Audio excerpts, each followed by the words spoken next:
Hi again then guys, and welcome to another look back into the Forza franchise, to Forza 2 once again, Motorsport 2 in particular of course, to another unicorn car, another aftermarket car, and one which, if I recall correctly, I think you actually pick up relatively early on through the career, the Tommykaira Subaru M20b. Based, as you can see, on the coupe version of the Impreza, very similar to the M20b Impreza itself.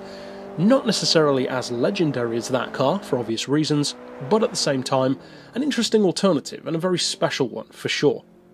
Now, as I've said before, I really like what Tommykaira does with their cars. Not just the aftermarket ones, but even the full-on specialised cars, like the ZZ2, the ZZS, the ZZ3 even. They are very special cars. It's just that. They feel like almost unicorns in the aftermarket world, and in the, what could you call it, low-level production or concept prototype in some cases. Of course, the ZZ2 was never actually produced, but an incredible concept based on GTR tech, incredible performance.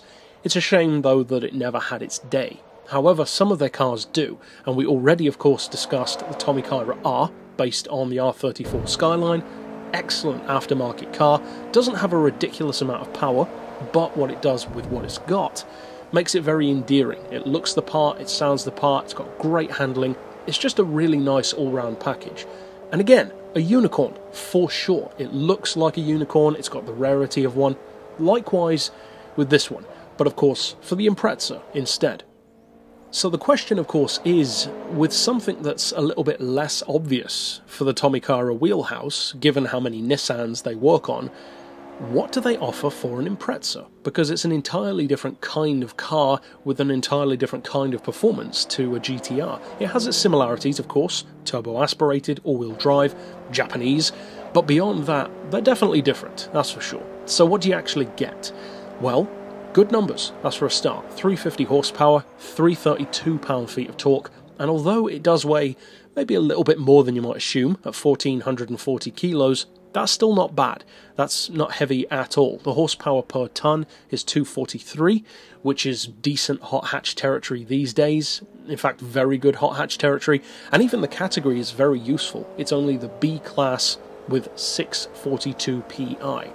Now the pricing is, as you'd assume, with most of the aftermarket cars, quite high. It's 141 grand quoted, but as I said, I'm pretty sure in fact that you could win this one. In fact, I think you can win most, if not all, of the aftermarket cars. So beyond the spec, of course, the question is, what's it like to drive? Because the Impreza, in a similar way to the Skyline, already brings a lot to the table. It's already a great car. Do you really need to do this to it in the first place? Surely you could just have the normal Impreza and tune it yourself. Well, of course, that's not really the point with these cars. We've discussed before what the main purpose of aftermarket cars is, to show off what that manufacturer offers, what they're capable of, and to sell more individual parts and kits to customers. But when they do make these full-on kitted-out creations, sometimes they can be really good, and then other times they can kind of feel not like a parts bin special, but very close to that, such as with the Sparco Evo that I mentioned way back in this series. Not a bad car, but just not as special as I wanted it to feel. With this one, that's definitely not the case, because this one has a lot more character than that car does. The handling has a lot more character. It's not as stiff, it flows through corners more, you can have more fun with the car, it's more playful. You can lose grip sometimes in a little bit more of an easy way than the Evo can, whereas the Sparco, it has a little bit too much grip sometimes on the front end, in a similar way to cars like the Champion Racing RS6, which again has a tendency to understeer a bit more and feel heavy over the front end.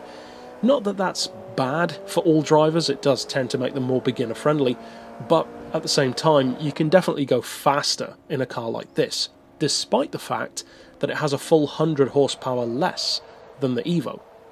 However, you can of course tune it. Likewise with the Evo, but still, the point is you can make it better if you need to, and for most people it's probably more of a collector's piece with cars like this, just enjoying them, especially as you get older playing the games. When you're a kid, you'll get the car, you'll do everything to it just to see what it's capable of, and sometimes I'll do that in my reviews as well. Other times, though, it's nice to keep the car in its pure stock form. And again, I have mentioned this before, it's keeping it as the aftermarket manufacturer intended it to be. They set the car up like a fine watch so that everything that they want the car to represent, it does. It handles in the way that they wanted, it performs in the way that they wanted, both for acceleration and top-end speed, and it's well set up. Again, very similar to the Tommykaira R. It doesn't need to be Veilside Supra level in terms of power, because that's just not the kind of car that it is.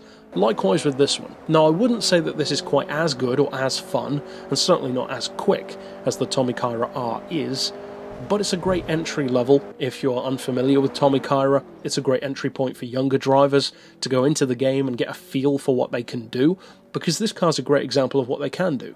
It's not going to melt your face off with performance, but the handling is good, the performance is sprightly, and you can use it. The B-Class makes it a very useful car.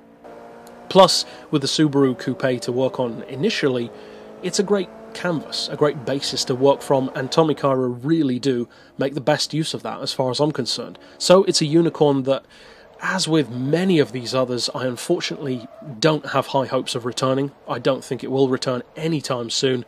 If it did, it would be cool, but at the same time, I don't think many people would be overly happy about it returning, because a lot of people probably wouldn't have used it in the first place, or didn't maybe play Forza 2 or use the car on the game. For those of us who did, we would be happy, but I don't think the fan community is necessarily big enough to justify bringing this car back. I hope they do, but I'm not holding my breath anytime soon.